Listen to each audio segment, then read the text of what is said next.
এক মুহূর্তের ভুল সব শেষ, আর সেই ভুলেই নিভে গেল তাজা 7টি জীবন। ওমানের মরুভূমির রাস্তায় যেখানে সূর্য ডুবে যায় ধুলোর ভিতর, সেখানে পড়ে আছে কিছু স্বপ্নের ভাঙা টুকরো। 7 জন বাংলাদেশির শেষ নিঃশ্বাসের সাক্ষী সেই রাস্তাটা আজও নীরব। এরা কেউ অপরাধী ছিল না, এরা ছিল প্রবাসী, যাদের কপালের ঘামেই চলতো গ্রামের সংসার, বাচ্চার পড়াশোনা, বৃদ্ধ বাবা মায়ের খাবার ও ওষুধ কেনা।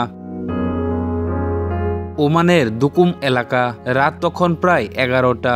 বাংলাদেশি শ্রমিক বহনকারী একটি মাইক্রোবাস নিয়ন্ত্রণ হারিয়ে উল্টে যায়। মুহূর্তের মধ্যে আগুন ধরে যায়।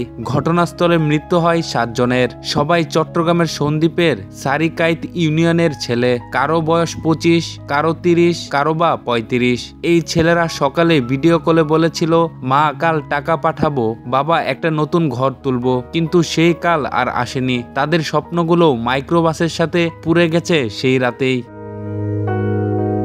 সন্দ্বীপের গ্রামগুলো আজ নিস্তব্ধ। কারো মা অজ্ঞান হয়ে পড়ে আছে উঠানে, কারো স্ত্রী কাঁদতে কাঁদতে বলছেন, ওই তো বলেছিলে এবার ঈদে ফিরবে। ঘরে ঘরে কান্না।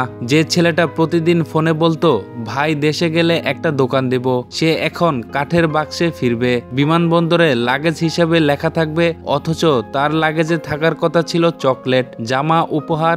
আজ শুধু লাশ হয়ে ফিরছে।